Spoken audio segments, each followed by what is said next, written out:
The gun felt heavier than Frank Morris ever imagined it would, not because of its weight. He'd held it 1,000 times before, cleaning it, storing it, showing it off to his brother-in-law at backyard barbecues, but because of what it meant now.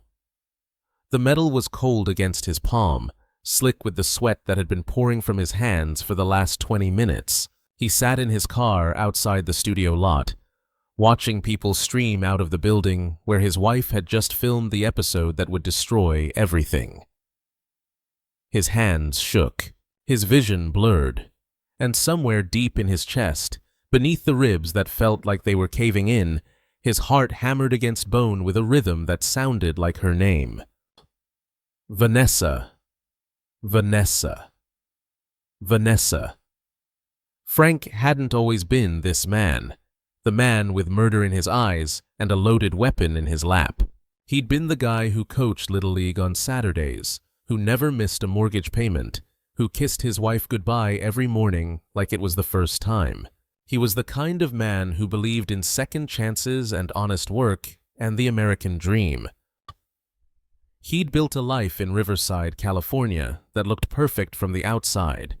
A 3-bedroom house with a fence he'd painted himself, a golden retriever named Scout, a vegetable garden that Vanessa tended on Sunday afternoons. They'd been married for 11 years. 11 years of what Frank thought was happiness, of inside jokes and shared coffee in the morning light, of planning vacations they'd take when money wasn't so tight, of making love on Tuesday nights after watching their favorite shows. But perfection, Frank was learning, was just another word for blindness. The television show was called Infidelity Exposed, and it had been Vanessa's idea to go on it, or at least that's what she'd told him. She'd said it would be good for them, therapeutic even, to sit down with a counselor on national television and work through their recent rough patch. They'd been fighting more, she'd said, growing distant. She thought the show could help them reconnect, give them tools to strengthen their marriage. Frank had been reluctant. He didn't want their private life splashed across daytime TV for millions of strangers to judge. But Vanessa had been insistent, her blue eyes pleading, her hand resting on his knee the way she always did when she wanted something. She told him she loved him. She told him she wanted to fix what was broken. And Frank, fool that he was, believed her. The taping had been scheduled for a Thursday afternoon. Frank had taken off work from the construction company where he'd been a foreman for 8 years. He'd worn his best shirt, the navy one Vanessa had bought him for his birthday. He'd even stopped for flowers on the way to the studio, a bouquet of sunflowers because those were her favorite. He'd walked into that studio with hope in his chest and love in his eyes, ready to save his marriage. The host of the show was a woman named Diane Chambers, a former prosecutor turned television personality who'd made her career out of exposing cheaters and confronting liars. She had sharp features and sharper instincts, the kind of woman who could smell deception from across a room. The set was designed to look intimate, with soft lighting and comfortable chairs arranged in a semicircle, but there was nothing comfortable about what happened there. Diane had greeted Frank warmly, shaking his hand, commenting on what a handsome couple he and Vanessa made. The studio audience had applauded when they walked out. Frank had felt exposed, vulnerable, but also oddly hopeful. Maybe this would work. Maybe they could heal. Vanessa had looked beautiful that day. She always did. Her dark hair fell in waves past her shoulders, and she wore a green dress that brought out the flecks of gold in her eyes. She'd reached for Frank's hand as they sat down, lacing her fingers through his, and he'd squeezed back, thinking this gesture meant something, thinking it meant she still chose him. Diane had started with softball questions. How long had they been married? What attracted them to each other? When did things start to go wrong? Vanessa had answered with practiced ease, her voice steady, her smile sad, but hopeful. She talked about how Frank worked such long hours, how they'd stopped communicating, how she'd felt lonely in their marriage. Frank had nodded along, feeling guilty, feeling like maybe he had been neglecting her, Maybe he was the problem. He'd told the audience and the cameras that he loved his wife, that he wanted to be better for her, that he was willing to do whatever it took. Then Diane's expression had changed. The warmth had drained from her face, replaced by something harder, more predatory. She'd leaned forward in her chair and said the words that split Frank's world in half. "Frank, there's something you need to know. The reason Vanessa brought you here today isn't to fix your marriage. It's to confess something she's been hiding from you for the past 14 months. The studio had gone silent. Frank had felt his stomach drop, felt ice water replace the blood in his veins. He'd looked at Vanessa, searching her face for denial, for confusion, for anything that would make Diane's words untrue. But Vanessa had just stared at her lap, tears already sliding down her cheeks. Diane hadn't stopped. Vanessa has been having an affair with a man named Derek Holloway, and today she's going to tell you about it. Isn't that right, Vanessa?" Frank had opened his mouth, but no sound came out. His brain couldn't process what he was hearing. 14 months, more than a year. While he'd been working overtime to save money for the trip to Hawaii she'd wanted, while he'd been coaching baseball and tending the garden and believing every "I love you," she'd whispered in the dark. Vanessa had finally looked at him then, mascara running, her face a mask of guilt, and something else Frank couldn't quite name. Shame, maybe. Or relief. "I'm sorry," she'd whispered, and those two words had somehow made it real. The rest of the taping had been a blur. Diane had brought out Derek Holloway, a man in his early 30s with expensive clothes and a smug expression that made Frank's fists clench. Derek had worked with Vanessa at the marketing firm where she was an assistant. They'd started talking at the coffee machine, exchanged numbers, met for drinks after work. One thing led to another. The affair had been passionate and frequent. They'd been together in hotel rooms, in Derek's apartment, even once in Frank and Vanessa's own bed, when Frank was away at a job site in San Diego. The studio audience had gasped and murmured. Some had shouted at Vanessa. Others had shouted at Derek. Diane had asked probing questions, forcing details out of them that Frank didn't want to hear, but couldn't escape. "How often did you meet? Who initiated it? Do you love him, Vanessa? Are you in love with my wife, Derek?" Vanessa had sobbed through her answers. She said she didn't know how it happened. She said she felt trapped in her marriage, suffocated by routine. She said Derek made her feel alive again, made her feel seen. She said she'd wanted to end it, but couldn't. She said she'd brought Frank on the show because she couldn't find the courage to tell him herself. Frank had sat through it all like a man made of stone. He hadn't cried, hadn't yelled, hadn't done anything. He'd just stared at the woman he'd loved for over a decade and realized he didn't know her at all. The Vanessa he'd married wouldn't have done this. The Vanessa he'd trusted wouldn't have betrayed him like this. But maybe that Vanessa had never existed. Maybe he'd been loving a ghost all along. Derek had been defensive, arrogant even. He'd claimed he didn't know Vanessa was married at first, though that lie was quickly exposed when Diane produced text messages showing Derek had met Frank at a company holiday party. 2 years ago, Derek had known exactly what he was doing. He'd pursued a married woman deliberately, knowingly. When asked if he loved Vanessa, Derek had shrugged and said, "She's cool. We had fun." That casual dismissal had been almost worse than the affair itself. Vanessa had thrown away their marriage for a man who saw her as a good time. When the taping finally ended, Frank had walked off set without a word. He hadn't looked at Vanessa, hadn't acknowledged Derek. He'd just left, pushing past producers and stagehands, ignoring the concerned calls of Diane Chambers, who tried to offer him counseling resources. He'd made it to his car before the shaking started, made it to the parking lot before the first sob broke free from his chest.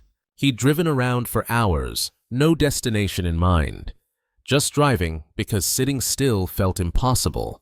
His phone had buzzed constantly, texts from Vanessa, calls from his brother, messages from friends who'd somehow already heard. But Frank couldn't answer, couldn't think. The rage and heartbreak warred inside him until he felt like he might split apart. That's when he'd remembered the gun, his grandfather's old revolver, kept in a lockbox in the garage. Frank had gone home, though it didn't feel like home anymore, and retrieved it. He'd sat in the garage for a long time, holding it, feeling its weight, thinking thoughts that terrified him. Not suicide, never that. But something else, something dark and final that whispered in the back of his mind like a serpent. Frank came from good people. His father had been a plumber, honest and hard-working, the kind of man who taught Frank that your word was your bond, and your family was everything. His mother had been a school librarian, soft-spoken but fierce when defending those she loved. They'd raised Frank to believe in right and wrong, to trust in justice, to handle problems with integrity. They'd both passed away in the last 5 years. His father to a heart attack, his mother to cancer 6 months later. Frank had leaned on Vanessa through those losses. She had held him when he cried, had organized the funerals, had whispered that they still had each other, that they'd be okay.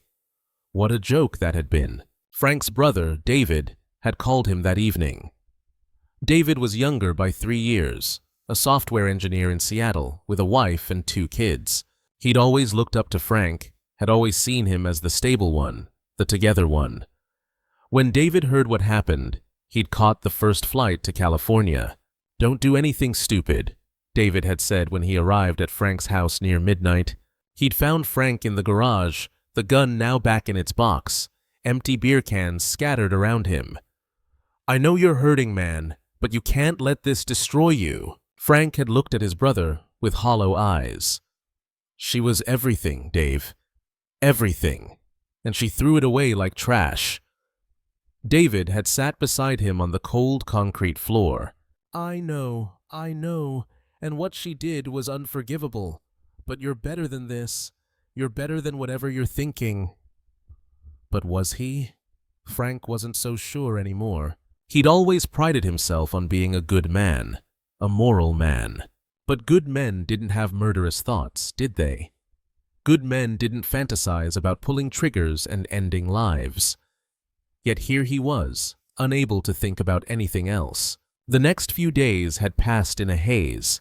The episode wouldn't air for another 2 weeks, but word had somehow gotten out. Small towns and suburban neighborhoods were like that. Everyone knew everyone's business. Frank's co-workers looked at him with pity.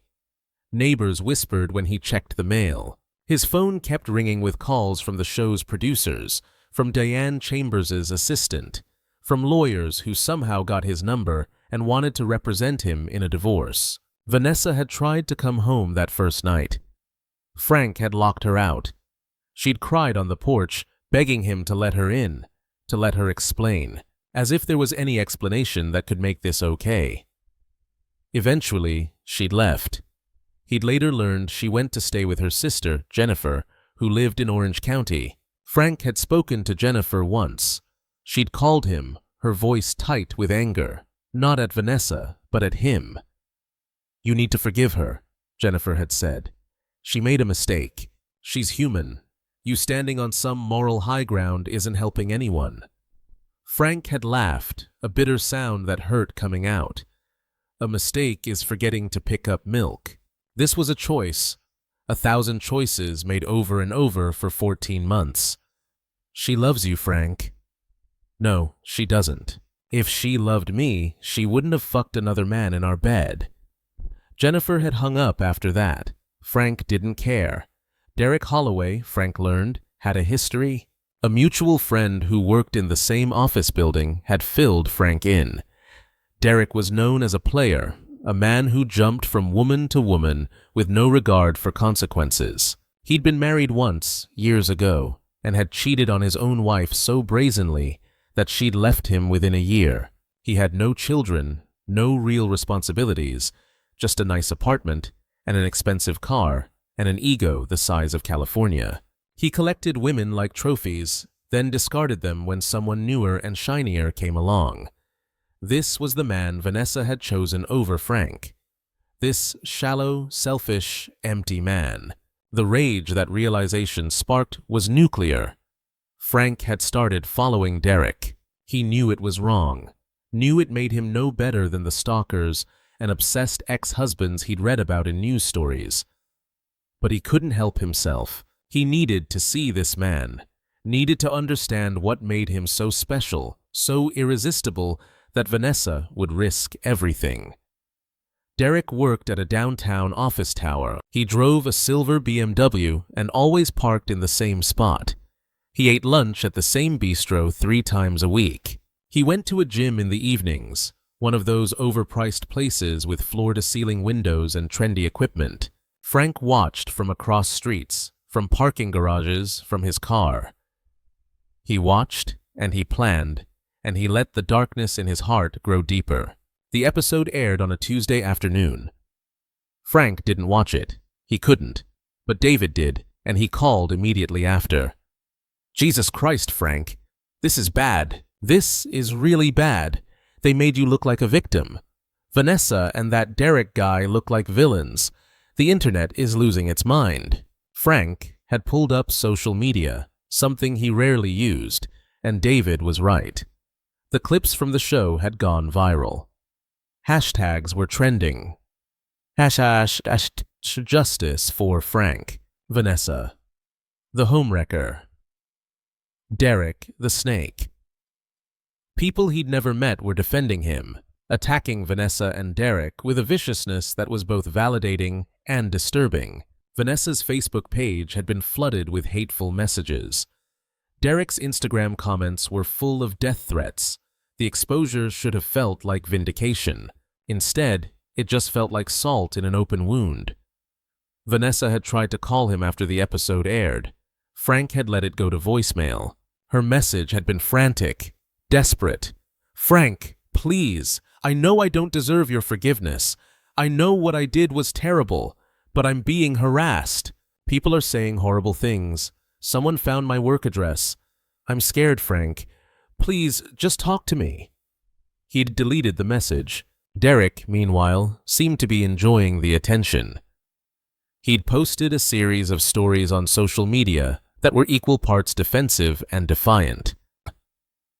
He'd said that people shouldn't judge situations they don't understand, that Frank and Vanessa's marriage was already broken before he came along, that he was just living his own life and everyone else should mind their business.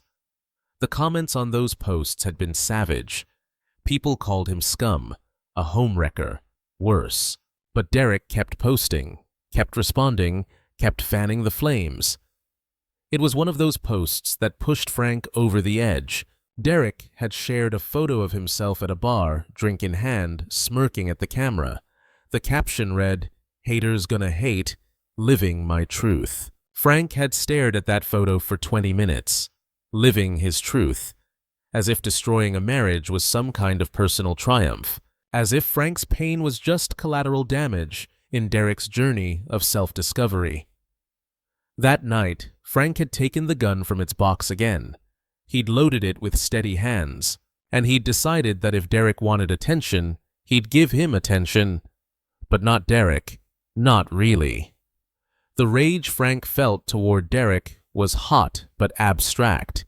Derek was a stranger, a catalyst, a symptom of something worse. The real betrayal, the one that cut deepest, came from Vanessa. She was the one who'd made vows. She was the one who'd shared his bed, his home, his life. She was the one who'd looked him in the eyes every day and lied. If he was going to make someone pay, it had to be her. The decision, once made, brought a strange sense of calm. Frank stopped shaking, stopped crying. He felt empty in a way that was almost peaceful. He knew what he was going to do. He knew it would destroy what was left of his life. He knew he'd likely spend the rest of his days in prison. But none of that mattered anymore. Nothing mattered except making Vanessa understand the enormity of what she'd done, making her feel a fraction of the pain she'd inflicted on him. He'd spent 2 days planning. He knew Vanessa was staying with Jennifer. He knew Jennifer worked during the day, leaving Vanessa alone in the house. He knew the neighborhood. had been there for holidays and birthdays back when they were still a family. He knew how to get in, where the cameras were, how long he'd have before someone noticed. On Friday morning, Frank had driven to Orange County. The gun was in his jacket pocket. His heart was cold. His mind was quiet. Jennifer's house was a modest ranch-style home in a quiet subdivision. Frank parked down the street and waited. At 9:30, Jennifer's car pulled out of the driveway, heading toward her office. Frank waited another 10 minutes to be sure, then approached the house. The front door was locked, but the side gate wasn't. Frank slipped into the backyard, found the sliding glass door Jennifer never quite closed all the way. He was inside within seconds. The house was quiet. Sunlight streamed through the windows, illuminating dust motes that drifted lazily through the air. It smelled like coffee and vanilla candles. Somewhere in the back of the house, he heard movement. "Jennifer?" Vanessa's voice called out. "Did you forget something?" Frank didn't answer. He walked through the kitchen, past family photos on the walls, toward the sound of her voice. His hand wrapped around the gun in his pocket. He found her in the bedroom, folding laundry. She was wearing yoga pants and one of his old t-shirts, the irony of which wasn't lost on him. When she looked up and saw him standing in the doorway, her face went white. "Frank," she breathed, "what are you doing here?" He pulled out the gun. Vanessa's hands flew to her mouth, and she stumbled backward, knocking into the dresser. "Oh my God, Frank, please. You destroyed me," Frank said, and his voice sounded strange to his own ears. Flat, emotionless. "You took everything good in my life, and you destroyed it." "I know." Tears were already pouring down her face. "I know. I'm so sorry. I'm so sorry." "Sorry," Frank laughed, that same bitter sound. "You're sorry. Like that means anything. Like that fixes anything." "It doesn't. I know it doesn't." Vanessa was shaking violently, her eyes locked on the gun. "But I mean it. I never wanted to hurt you. I love you, Frank. I still love you." "Don't!" The word came out sharp as a blade. "Don't you dare say that to me. You don't betray people you love. You don't fuck other men when you love your husband." Vanessa was sobbing now, barely able to speak. "I was weak. I was selfish. I don't know what I was thinking. I wasn't thinking. I made terrible choices, and I hate myself for it. But please, Frank, please don't do this.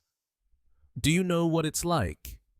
Frank took a step closer. "To give someone everything, your whole heart, your whole life, and have them throw it away like it's nothing? Do you have any idea what that feels like? I know I hurt you. You didn't hurt me, Vanessa. You killed me.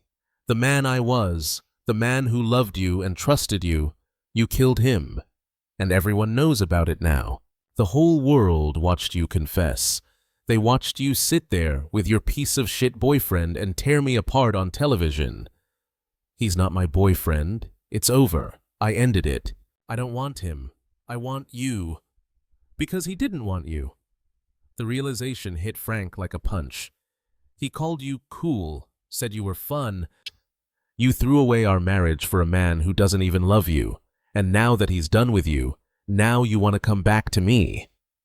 Vanessa couldn't deny it. The truth was written all over her face.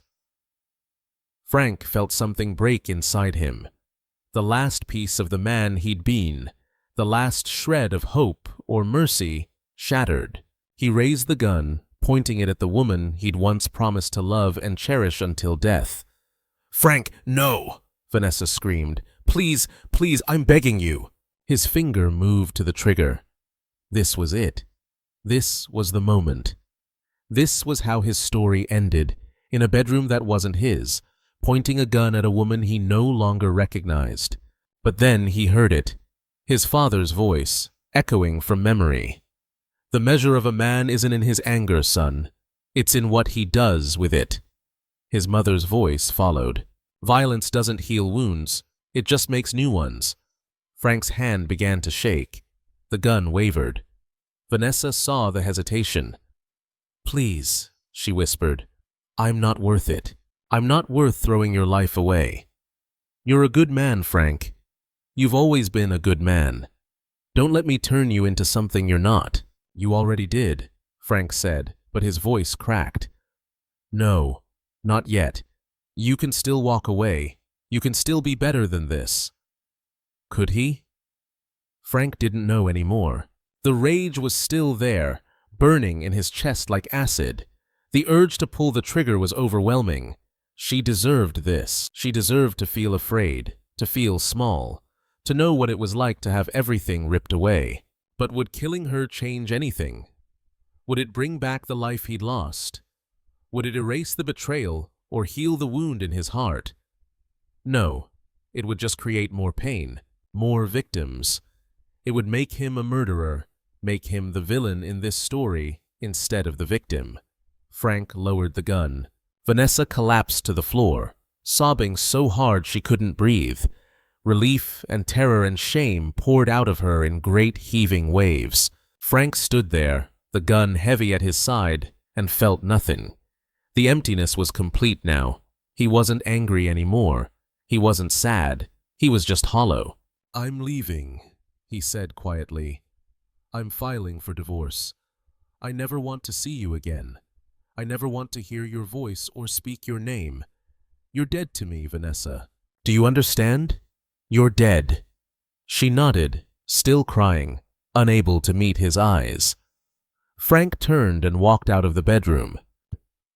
He walked through the house that smelled like vanilla. He walked out the sliding glass door and across the backyard.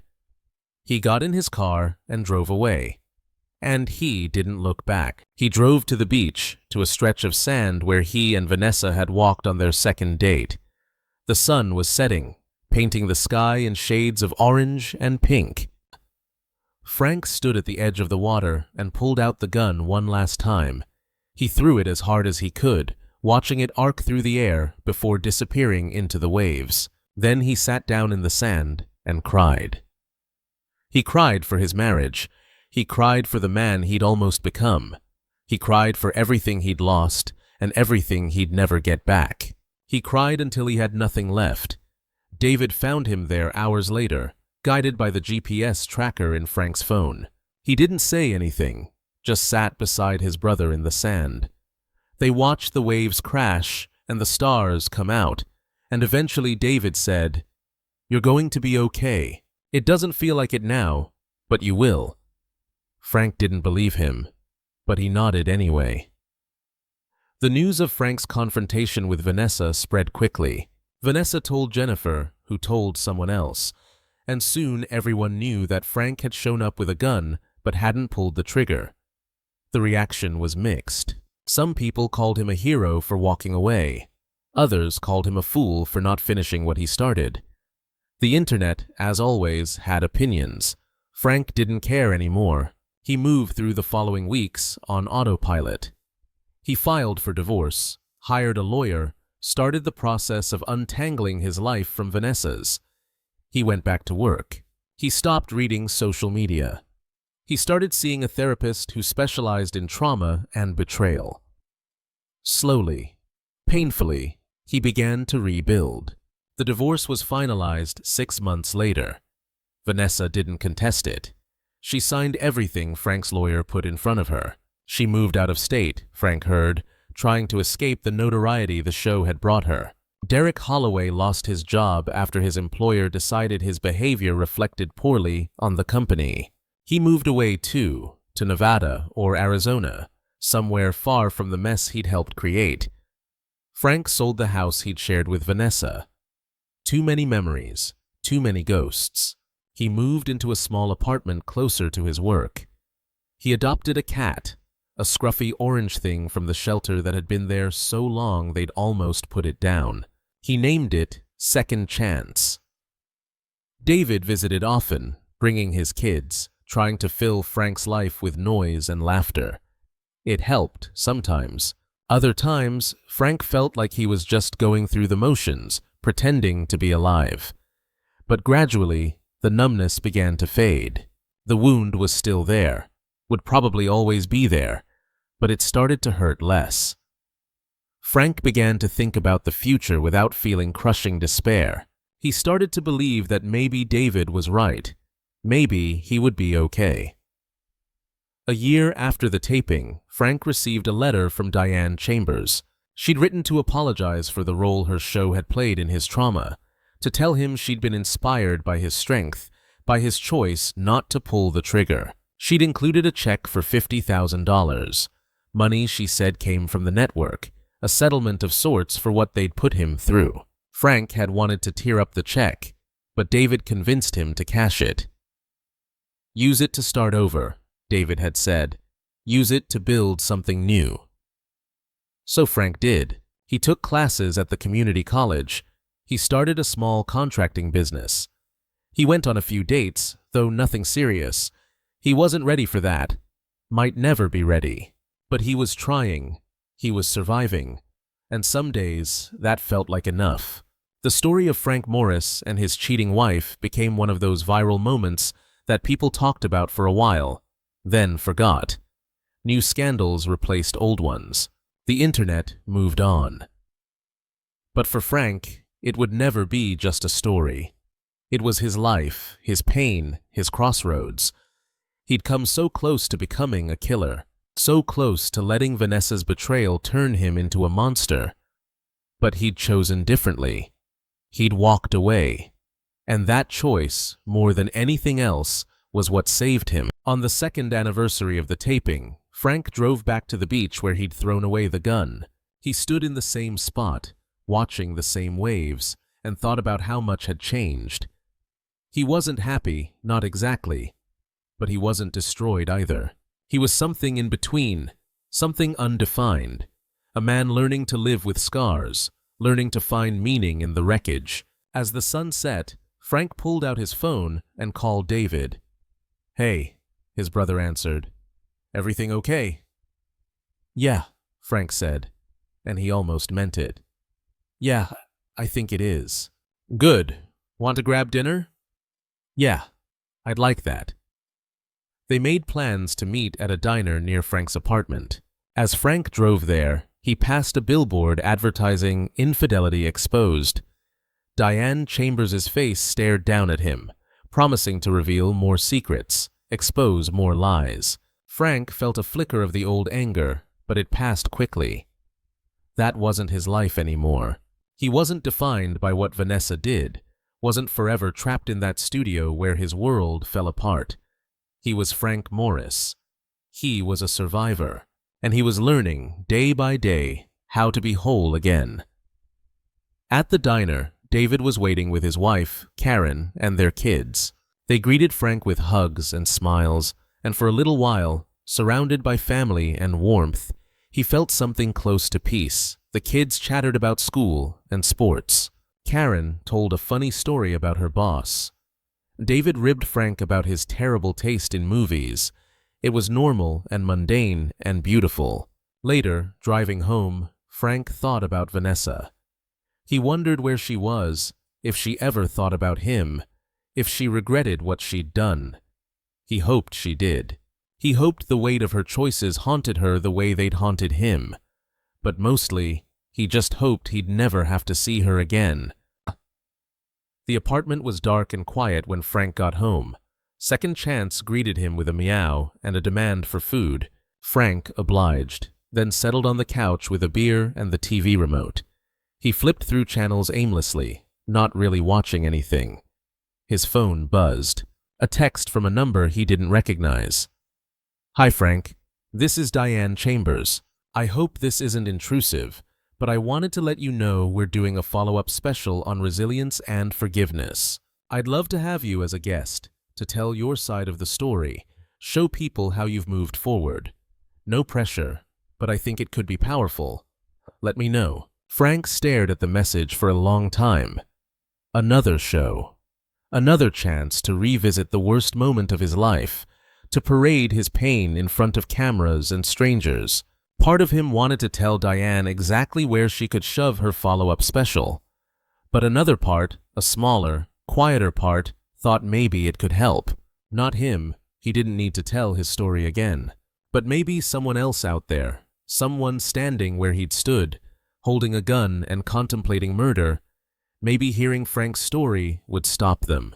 Maybe it would show them there was another way. Frank typed a reply. "I'll think about it."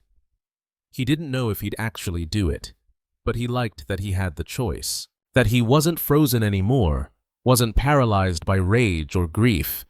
He could choose, and that, more than anything, felt like victory. The months continued to pass. Frank's business grew. He hired 2 employees, then 3. He started dating a woman named Claire, a teacher he'd met at a coffee shop. It wasn't serious yet, but it was nice. She knew his story, everyone did, but she didn't treat him like a victim or a cautionary tale. She just treated him like Frank.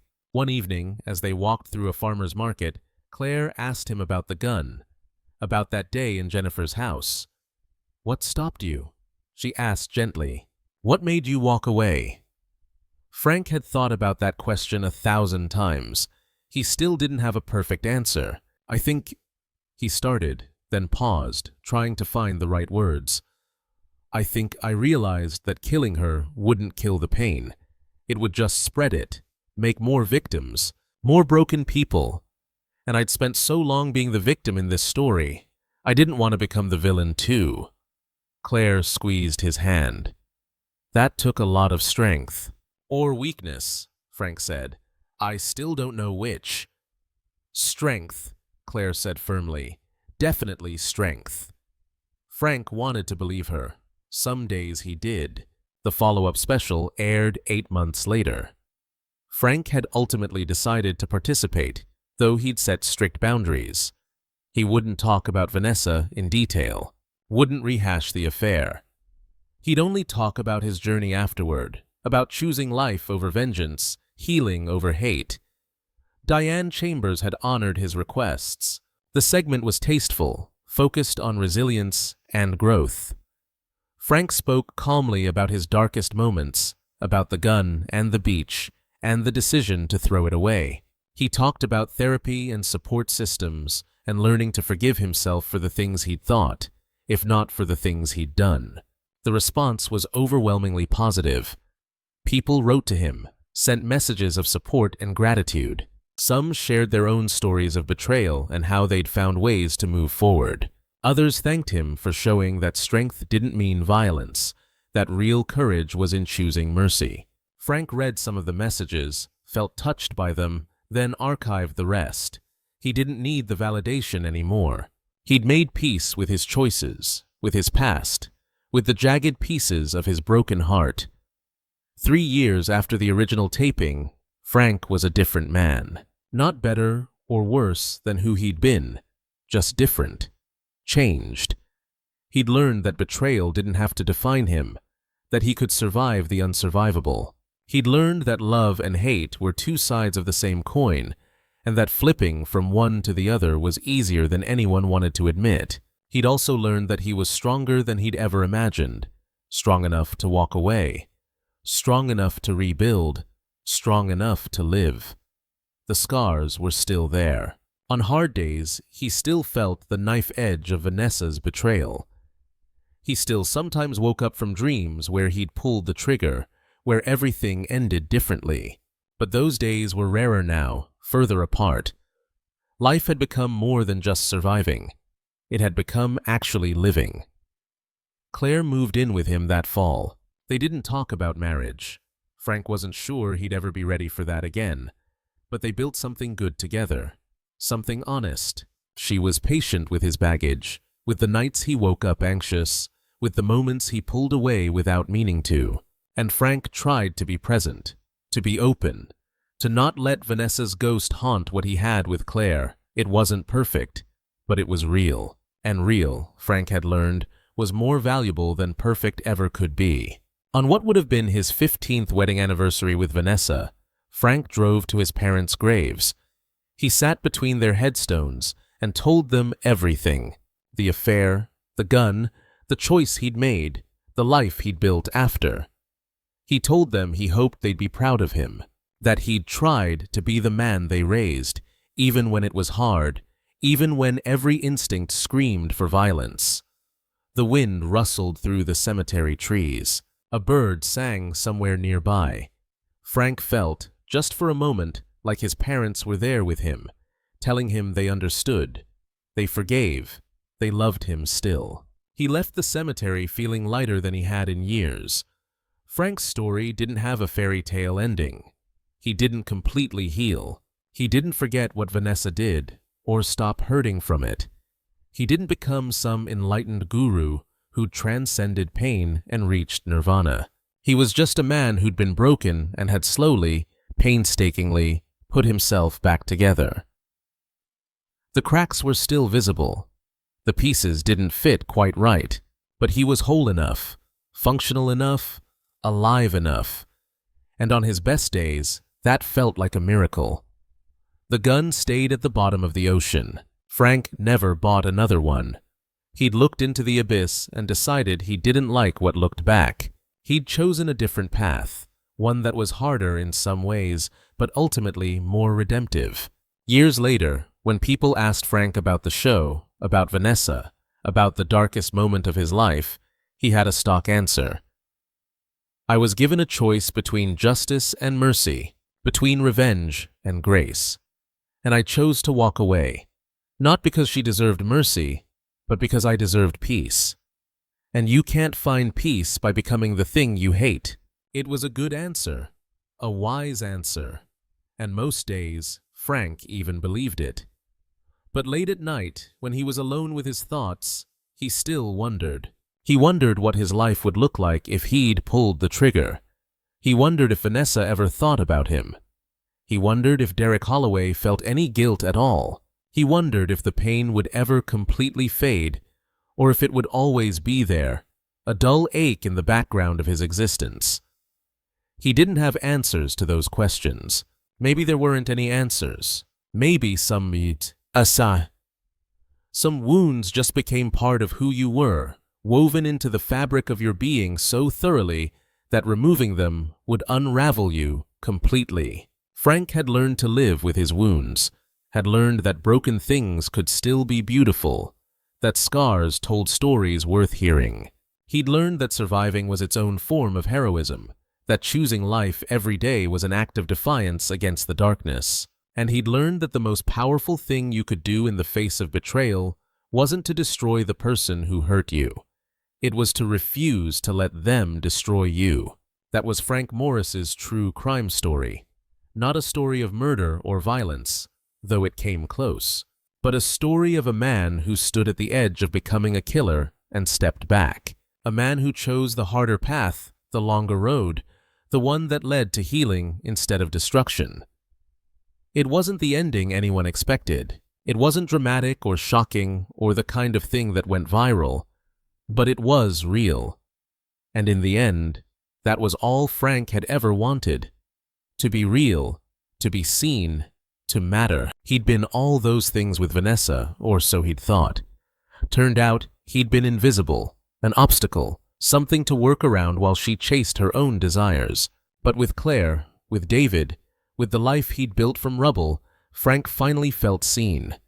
Finally felt like he mattered. The story of the husband who almost shot his cheating wife became a footnote in his life, not the whole book. There were chapters after, chapters about redemption and growth and second chances, chapters about finding joy in small things and learning to trust again, chapters about being more than your worst moment, more than what someone else did to you.